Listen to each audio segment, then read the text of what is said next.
Hello guys, welcome to a new video on Tower of God New World, and in this video I wanted to quickly go over the character introduction for both Anaak and Dowon. Before doing that, I just wanted to quickly look at the dev note number 17, and this is the part that we're interested in, the one I highlighted, and it says that for the Data Tower dungeon we're planning periodic reruns, as we already see, because we already have a rerun coming, which will allow players to obtain past event characters. Which means, unless they forgot about it, that together with Anak, we're also going to get Ice Spear Khun. This was just a quick thing I wanted to mention. So if you're interested in him, you can also pull for that guy as well. Now, I'd say we can get started with Anak. We already know that she's going to be a red ranged unit, and we already know that she has an HP recovery block in her special move. And for the rest, we don't really know much, so let's have a quick look at the video and also read the kit.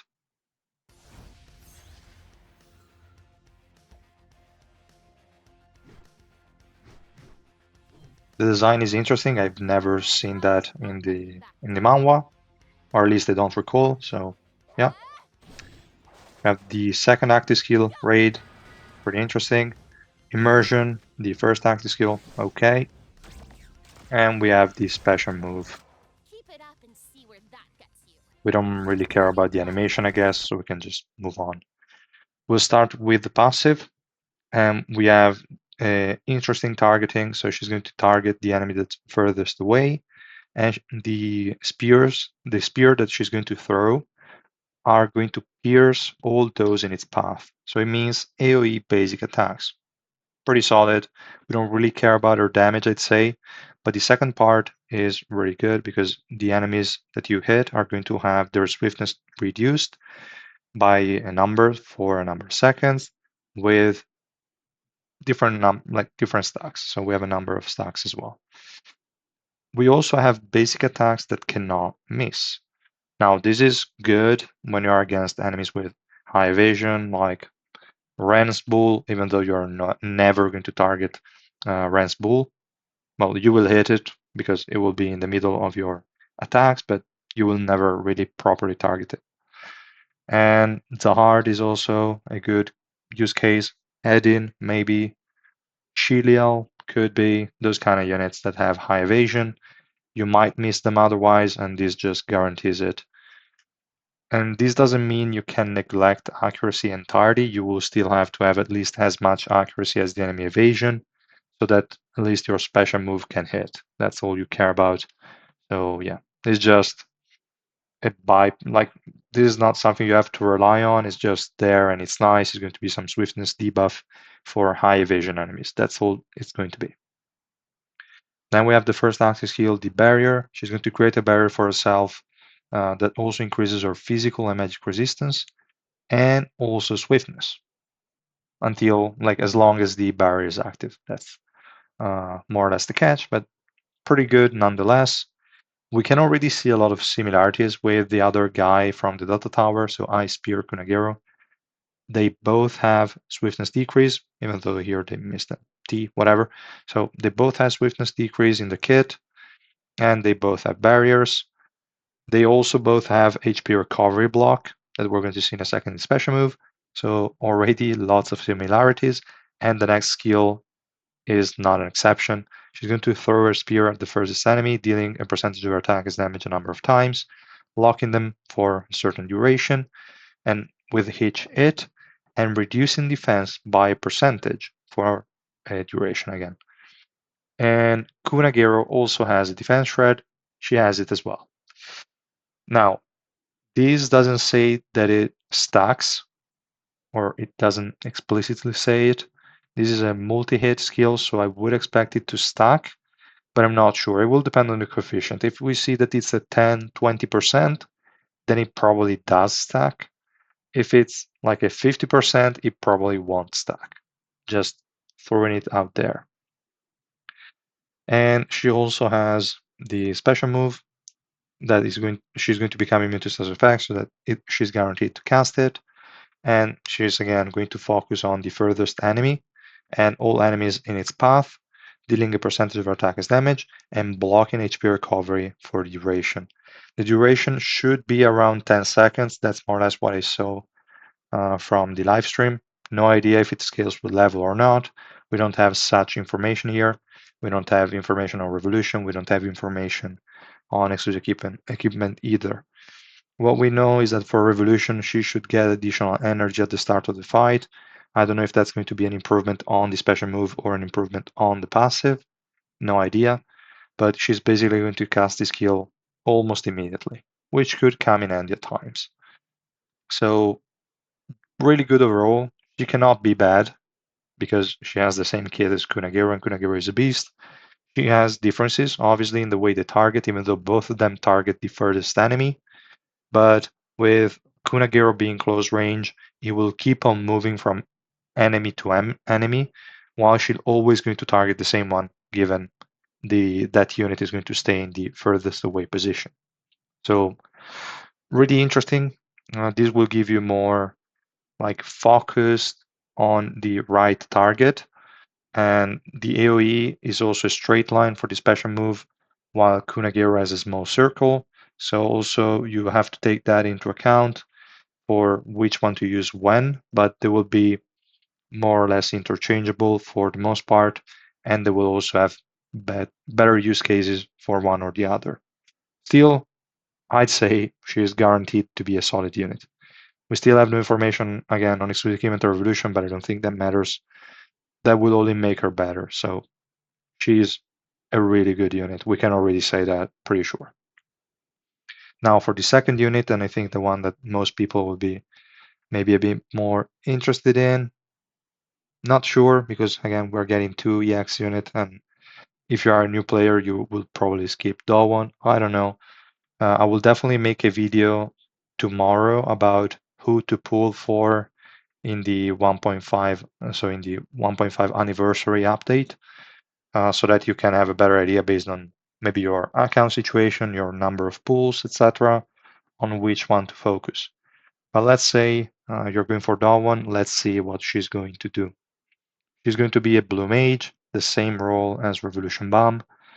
And when they addressed it in the dev notes, they said, oh, sorry, not in the dev notes, but in the dev live stream, they said that Dowon has a different role and she's more of a damage dealer, which is interesting because I mean, Revolution Bomb already deals a lot of damage. So if you tell me that she has higher damage than him, I have high expectation of that. So we'll see what's really gonna happen. I'm not sure. So we'll see. We'll see. Let's have a look at the video and then we can discuss the kit.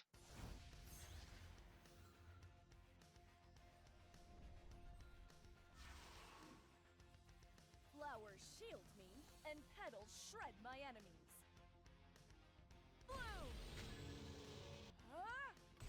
Bloom! All right, we have the whirlwind. We have some sort of barrier on an ally, and we have the special move that is the hard hold, just recolored. And let's say we can skip the animation. So let's start with the passive, which is pretty interesting. She's going to get an attack increase by percentage each time a blue element ally uses a skill. This is pretty important, which means you kind of want to always play at least 3 blue element units, because I'm guessing this will have a maximum number of stacks of 10. I'd say maximum 10 stacks, probably minimum around 5 or 6. If it's 5 or 6, it just means that you can play with 2 additional blue units and be fine. For the last 2, you can play whatever you want. If it's 10, it kind of leans more towards going full blue, which is not too bad of a team now that we have all these units, but still, it's a bit annoying to be forced into a specific color. So we'll see. We'll see which kind of numbers they will give her. My guess would be a 20% increase with 10 stacks. And yeah, that's more or less my guess for this. Now for the second part of the passive, she's going to start the battle as the Forgotten Hero, avoiding being targeted for a duration. We'll see how long this one is. I'm pretty sure it's going to be at least 10 to 15 seconds. which is pretty solid. And if no targetable allies remain before the battle ends, the effect will be removed immediately. When she awakens as a hero, so it will proc regardless of this condition here, she's going to gain immunity to all status effects except Seal. Now, not many units have Seal. Novik is one of them. I don't really recall many other. I definitely have to update the status effect tab in my spreadsheet because this is one of those use cases where it comes in handy. You see Seal and you're like, which units have Seal? And instead of going over every single unit and just rereading their kits, you can just go over to my spreadsheet and see the status effect called Seal, and then you see which ones have it. That's more or less the idea, but again, whatever. I will definitely focus a bit more on updating it in the near future, and we'll see. Then we have the first active skill, the one that increases our own physical pierce by percentage for a number of seconds and creates a forget-me-not barrier equivalent to a percentage of her attack on herself and the ally with the highest defense. And while this barrier is active, she reduces the enemy's attack by percentage for a number of seconds when hit by them, with a cooldown effect to it. Now, this is interesting. I mean, obviously the physical pierce increase is really solid. I think it should be around 60 to 80% on level 5. And the barrier, okay, it's good. It will probably have a crazy high coefficient. And considering how much attack she'll get, it will be a pretty bulky shield. For uh, the last effect, the attack reduction on the enemies, is not too big of a deal. We'll see what the percentage will look like, but I think this will just be some probably more important in PvP than it will be in adventure. Now, what's important to also consider when we see the kit of a unit is that we're going to face them in adventure, and I'd say Dowon is not going to be a huge problem from my point of view because she has so many attack increases and so many barriers that I believe she's going to be a bit easy to deal with. You just need to use Drum Ray. Now, if they release her in more than one team, which they will probably do, then you need to use also some other units that can destroy barriers, and Zard will probably be a good candidate for that. So yeah, just throwing it out there. For the second active skill, the Whirlwind, or however that's pronounced, I'm sure I'm butchering it. She's going to deal an AoE damage centered on herself. This doesn't really matter. I think the AoE will hit all the enemies anyway, and do a single hit of damage to all enemies in range. Pretty good. We'll see what the percentage would look like. And if the target has the Forget Me Not effect, which is applied via the special move, attack coefficient is increased by percentage. Now, my guess would be 1200% base coefficient plus 600% if the target has the Forget Me Not effect. Or they could do it the opposite. So 600% base, which kind of sucks, and 1200% increase if they have the Forget Me Not effect. That could be interesting, but this is way too simple. It doesn't have anything else, which is, I don't know, strange. I think the exclusive achievement or revolution will definitely increase something here. But yeah, overall, it's interesting. It's an AoE attack that has a really high single hit damage, hopefully, and we'll see. Then for the special moves, she becomes immune to status effects and summon a number of Shinsu spheres, probably around, what, 6 or 8, I don't even recall from the video. I don't think it changes with the level. It's going to be the same. And each sphere deals a percentage of your attack is damage to enemies within range before exploding, dealing an additional damage equal to a percentage of your attack and knocking them down for a number of seconds. Enemies hit are marked with Forget Me Not for a duration, and each time a marked enemy, including summoned beings, dies, all blue element allies recover HP. Not really important for our Dowon, but it's going to be important for the enemy one, most likely, or probably important in PvP, but yeah. And their attack of the blue element allies is increased by percentage with a maximum number of stacks.